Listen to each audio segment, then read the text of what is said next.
Are alive. Okay, so number one. So this is the parent function. Okay, so our notes today is we're going to be translating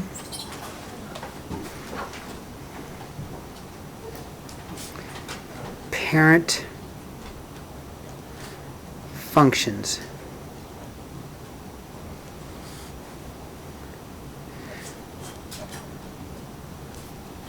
And I will define a function for you soon.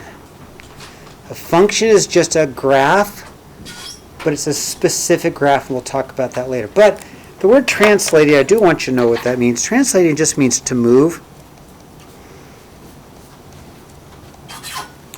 So we're going to move our parent functions. So f of x equals 1 or y equals 1 is the same thing. F of x means y in here, okay? Just get that in your head. When you see f of x, it means y. Okay, everybody thumbs up on that. When you see f of x, just say, okay, it means y. Specifically, I'm going to get into that this week, but I'm not ready to get into it yet, okay? So I'm going to graph the parent function. Now I'm going to use two different colors because I like colors. You don't have to. I've always used colors. So I'm going to put the parent function in blue. Okay. And if you like colors, I have, anytime you want to borrow, I have colored pencils and I have markers over here, okay? I like colors. It's just easier for you to learn if I use colors, right? So there's my parent function. And then if I graph g of x equals negative 3, well, that's just going to be here.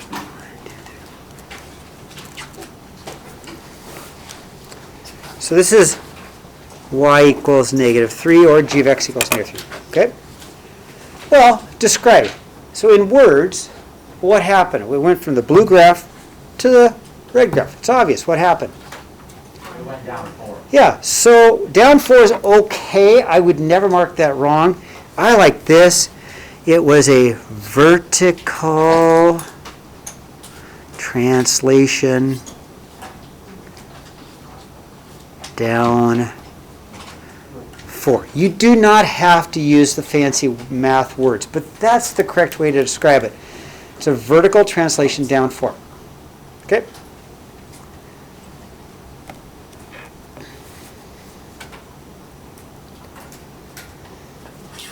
All right. Example 2, we're going to graph y equals x. That's my parent function.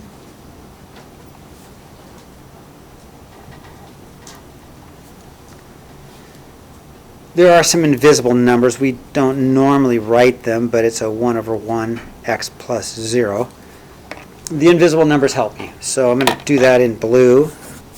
Start at 0, up 1 over 1, up 1 over 1.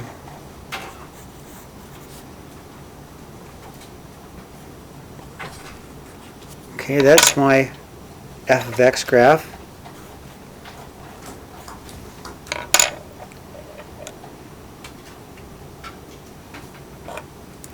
And g of x is the translated graph. So I go from f to g. G is the translated graph. So if I graph g of x, I'm going to go down to negative 4, my y-intercept. 1, 2, 3, 4. I have a slope of 2 over 1. Up 2 over 1, up 2 over 1, up 2 over 1. Okay. So there's g of x.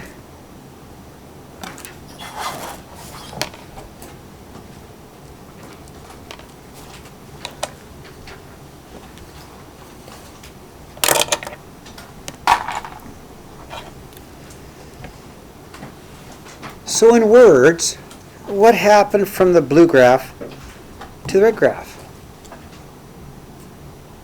So what happened? I went from blue to red. What did we do? What was my movement?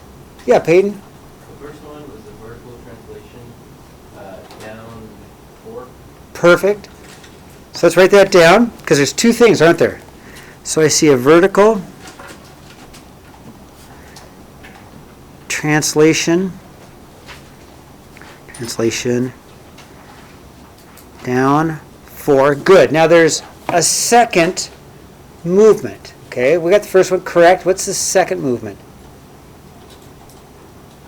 What do you think, Gabe? Slope increased. Right, so the slope increased by 2. So we're going to say it's a vertical stretch. Good, I like what you said. Really like it. And if you said the slope changed by 2, that's okay for me. I'm going to use fancy words. We're going to say it's a vertical stretch of 2. I had somebody in my first period class call it slimmer. I'm like, okay, slimmer. I can go along with that. I don't think I've ever heard that before, but I'll take it. Okay, thumbs up? Yeah, Cassidy? Like, how do you determine the vertical stretch? It's, Is it like two dots yep, compared on the X? it's right. Let me get a marker so I can mark it for you. It's right there, right? There's your vertical stretch of 2. It's twice as tall. So you can see it from here, and you can also see the slope has changed, which I like what Gabe said. Slope has increased by 2. So it has gotten twice as tall, which is a stretch of 2.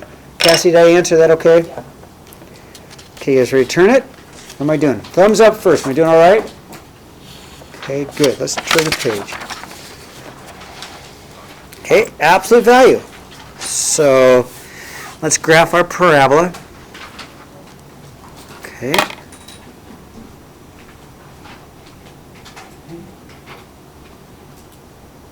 We got one of these going. What's 0 times 0? 1 times 1.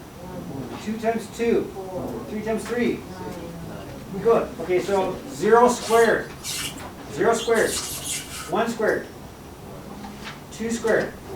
4 squared. I'm sorry, 3 squared. 3 squared. Negative 1 squared. Positive 1. Negative 1 is negative 1. That's okay. Negative 2 squared. Negative 3 squared.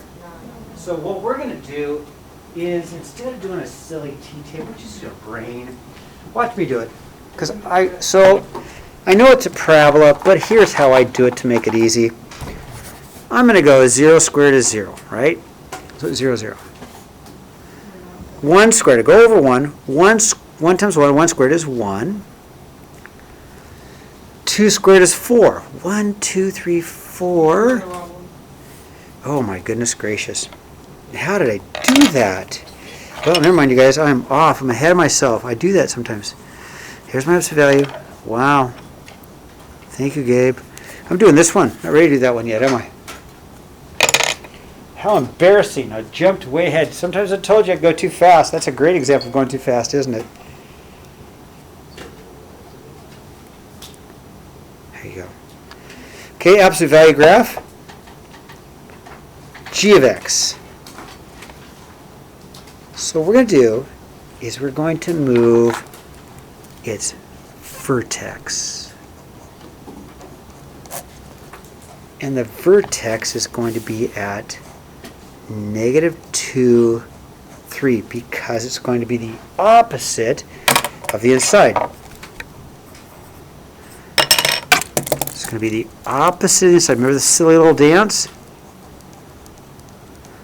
So I'm going to go to negative 2, 3, and I'm going to move my parent function to there.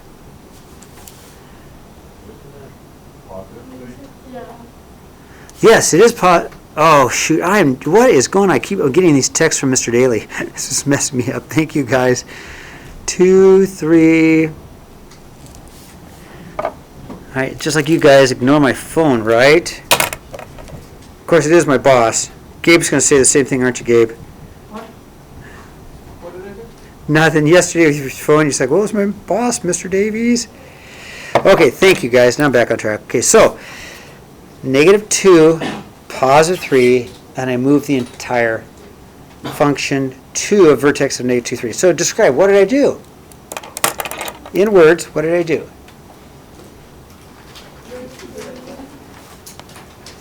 So I did a vertical translation up 3, right? And what else I do?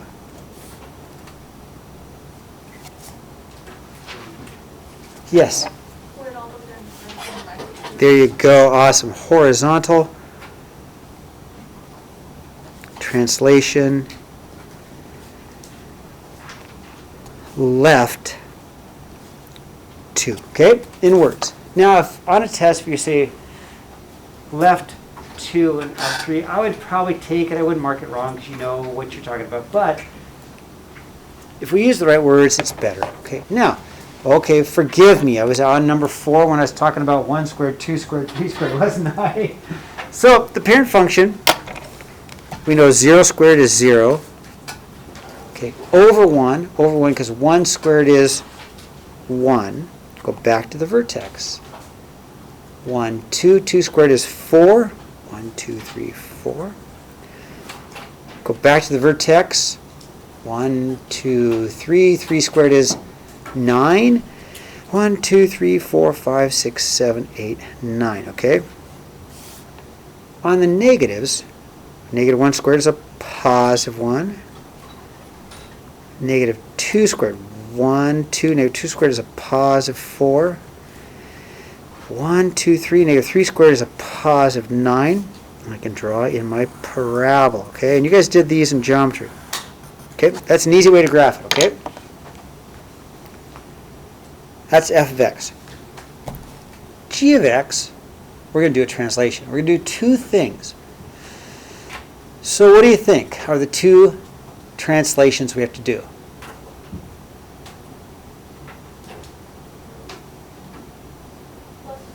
So we're going to take it up 4, good. And then what's this negative all about? So the negative is on the outside. So when it gets squared, it comes out and becomes negative. So what happens is your y values become negative. So it's going to make it, okay, upside down. Well, that's not a very good word. Or how about a reflection over x-axis? It kind of is, if I rewrite it this, Gabe, I love it when you ask questions, or when you clarify.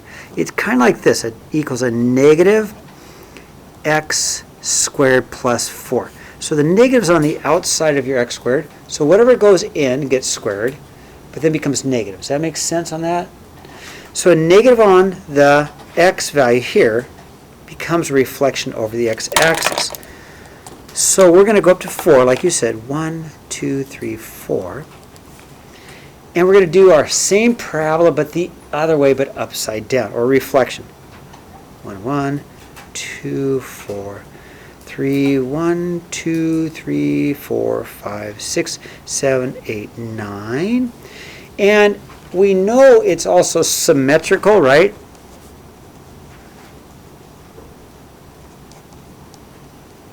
So I can just fold these points over the y-axis and I get it like that, okay?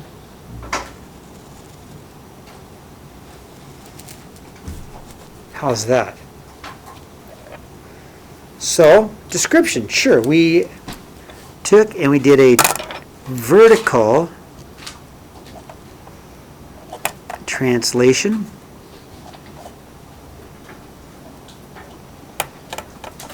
Up 4, but we probably first is we did a reflection first. We reflected it, then we moved it. So we probably did the reflection over x-axis first, and then did our vertical translation, okay? Now, homework. So we're going to open up our journals, and I'd like to do a lot of our homework out of the journals. It's just easier for you, and it's more convenient. So real quick, let's take a look at our journals. I'm going to go to page, it says 26. Let's see what it actually is. Yeah, page 26.